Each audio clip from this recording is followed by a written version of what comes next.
شریعت کی سزائیں۔ اسلامی شریعت میں جو احکام مسلمانوں کے نظم اجتماعی کو دیے گئے ہیں ان میں چند متعین جرائم کی سزائیں بھی ہیں جو اللہ تعالیٰ نے مقرر کر دی ہیں۔ یہ سزائیں کیا ہیں؟ ان کی تفصیل ہم نے اپنی کتاب میزان کے باب حدود و تعزیرات میں کر دی ہے، اور جو چیزیں توضیح مزید کا تقاضا کرتی تھیں انہیں اس کتاب میں بھی مختلف عنوانات کے تحت بیان کر دیا ہے، اور اپنی کتاب برہان میں بھی، جو اسی نوعیت کی تنقیحات کے لیے خاص ہے۔ انہی مباحث کا خلاصہ ہم یہاں درج کر رہے ہیں تاکہ یہ بیک نظر سامنے آ جائیں۔ ایک، یہ سزائیں صرف 5 جرائم کے لیے مقرر کی گئی ہیں: زنا،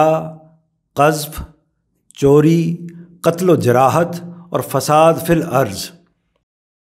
عام طور پر خیال کیا جاتا ہے کہ شراب نوشی، ارتداد اور توہین رسالت کی سزا بھی شریعت میں اسی طریقے سے مقرر کر دی گئی ہے۔ ہم نے بدلائل واضح کر دیا ہے کہ یہ خیال بالکل بے بنیاد ہے۔ ان جرائم کے لیے شریعت میں ہرگز کوئی سزا مقرر نہیں کی گئی۔ یہ سراسر اجتہادی معاملات ہیں، اور ان کے بارے میں جو رائے بھی قائم کی جائے گی اسی بنیاد پر کی جائے گی۔ 2، فقہا کی عام رائے ہے کہ قتل عمد کے مجرم کو اگر مقتول کے ورثاء معاف کر دیں تو مسلمانوں کا نظم اجتماعی بھی اسے معاف کرنے کا پابند ہے۔ ہمارے نزدیک یہ رائے صحیح نہیں ہے، چنانچہ قتل عمد کی سزا کے زیر عنوان ہم نے اسی کتاب میں اس مضمون کی تمام آیات کا تجزیہ کر کے بتا دیا ہے کہ اس صورت میں صرف قصاص کی فرضیت ختم ہوتی ہے، اس کا جواز ختم نہیں ہوتا۔ لہٰذا حکومت اور معاشرے کو پورا حق ہے کہ جرم کی نوعیت اور مجرم کے حالات کے پیش نظر وہ اگر چاہے تو قصاص ہی پر اصرار کرے اور مقتول کے ورثاء کی طرف سے دی گئی رعایت کو قبول کرنے سے انکار کر دے۔ 3، سورہ مائدہ کی آیات 33-34 میں محاربہ اور فساد فی الارض کی جو سزائیں بیان ہوئی ہیں وہ صرف ڈکیتی کے ساتھ خاص نہیں ہیں، بلکہ ان سب مجرموں کے لیے ہیں جو قانون سے بغاوت کر کے لوگوں کی جان، مال، آبرو اور عقل و رائے کے خلاف برسر جنگ ہو جائیں۔ چنانچہ قتل دہشت گردی، زنا بالجبر اور چوری ڈاکہ بن جائے، یا لوگ بدکاری کو پیشہ بنا لیں، یا کھلم کھلا اوباشی پر اتر آئیں، یا اپنی آوارہ منشی، بدمعاشی اور جنسی بے راہروی کی بنا پر شریفوں کی عزت و آبرو کے لیے خطرہ بن جائیں، یا نظم ریاست کے خلاف بغاوت کے لیے اٹھ کھڑے ہوں، یا اغوا، تخریب، ترہیب اور اس طرح کے دوسرے سنگین جرائم سے حکومت کے لیے امن و امان کا مسئلہ پیدا کر دیں، تو یہ سب فساد فی الارض کے مجرم ہوں گے، اور عدالت جرم کی نوعیت اور مجرم کے حالات کی رعایت سے ان میں سے جو سزا مناسب سمجھے انہیں دے سکتی ہے۔ 4، موت کی سزا قتل اور فساد فی الارض کے سوا کسی جرم میں بھی نہیں دی جا سکتی۔ اللہ تعالیٰ نے پوری صراحت کے ساتھ فرمایا ہے کہ ان 2 جرائم کو چھوڑ کر فرد ہو یا حکومت یہ حق کسی کو بھی حاصل نہیں ہے کہ وہ کسی شخص کی جان کے درپے ہو اور اسے قتل کر ڈالے۔ 5، دیت ہر دور اور ہر معاشرے کے لیے اسلام کا واجب الاطاعت قانون ہے،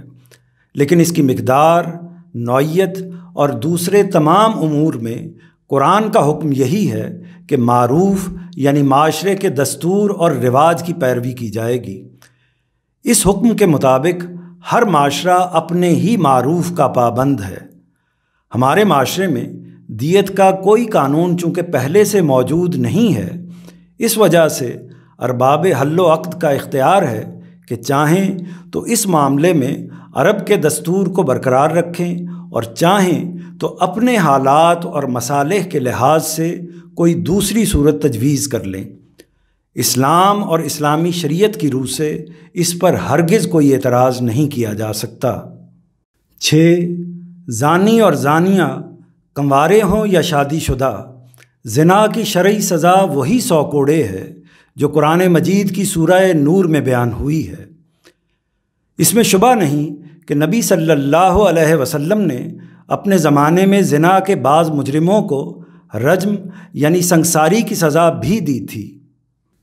لیکن یہ سورہ مائدہ کی آیت محاربہ کے تحت اور زنا بالجبر اور اوباشی کے مجرموں کو دی گئی تھی۔ اس کا سورہ نور میں زنا کے عام مجرموں کے لیے بیان کی گئی سزا سے کوئی تعلق نہیں ہے۔ 7، زنا اور چوری کی جو سزائیں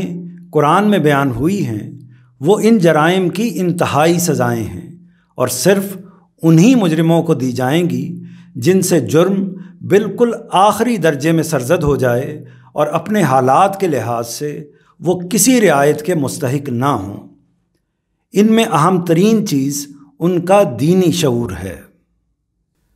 یہ سزائیں ان لوگوں کے لیے نہیں ہیں جو غیر مسلم ہیں یا پیدائشی لحاظ سے تو مسلمان ہیں مگر دینی شعور کے لحاظ سے غیر مسلموں ہی کے حکم میں ہیں،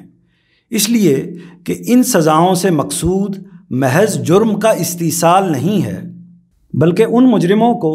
خدا کے عذاب کا مزہ چکھانا اور دوسروں کے لیے عبرت بنا دینا بھی ہے، جنہوں نے پورے شعور کے ساتھ اپنے آپ کو خدا اور اس کے رسول کے حوالے کیا، ان سے عہد اطاعت باندھا، ان کے دین کو دین کی حیثیت سے قبول کیا اور اس کے بعد چوری اور زنا جیسے جرائم میں اس حد تک ملوث ہو گئے کہ خدا نے ان کا پردہ فاش کر دیا اور معاملات عدالت تک پہنچ گئے۔ 8، زنا کی سزا کے لیے 4 گواہوں کی جو شرط قرآن میں بیان ہوئی ہے وہ زنا بالرضا کے لیے ہے، اس کا اطلاق زنا بالجبر پر نہیں کیا جا سکتا۔ چنانچہ اگر کوئی عورت اپنے خلاف اس جرم کی شکایت لے کر آتی ہے تو وہ قاذف نہیں بلکہ فریادی ہے۔ قانون پابند ہے کہ اس کی فریاد سنیں اور جس شخص پر الزام لگایا گیا ہے اس کا جرم جس طریقے سے بھی ثابت ہو جائے اس کو اس بربریت کی قرار واقعی سزا دے، الا یہ کہ تحقیق و تفتیش سے خود عورت کے بارے میں ثابت ہو جائے کہ اس نے قذف کا ارتکاب کیا ہے اور ملزم بے گناہ ہے۔ 9، زنا بالرضا کے سوا اسلامی شریعت کے جرائم بھی ان سب طریقوں سے ثابت ہوتے ہیں جنہیں اخلاقیات قانون میں مسلمہ طور پر ثبوت جرم کے طریقوں کی حیثیت سے قبول کیا جاتا ہے، چنانچہ حالات، قرائن، طبی معائنہ، پوسٹ مارٹم، انگلیوں کے نشانات، DNA، گواہوں کی شہادت، مجرم کا اقرار، قسم، قسامہ اور اس نوعیت کے دوسرے تمام شواہد ان جرائم کے ثبوت میں بھی اسی طرح قابل قبول ہوں گے جس طرح عام جرائم میں ہوتے ہیں۔ قرآن و سنت میں کوئی چیز نہیں ہے جو اس کے خلاف پیش کی جا سکے۔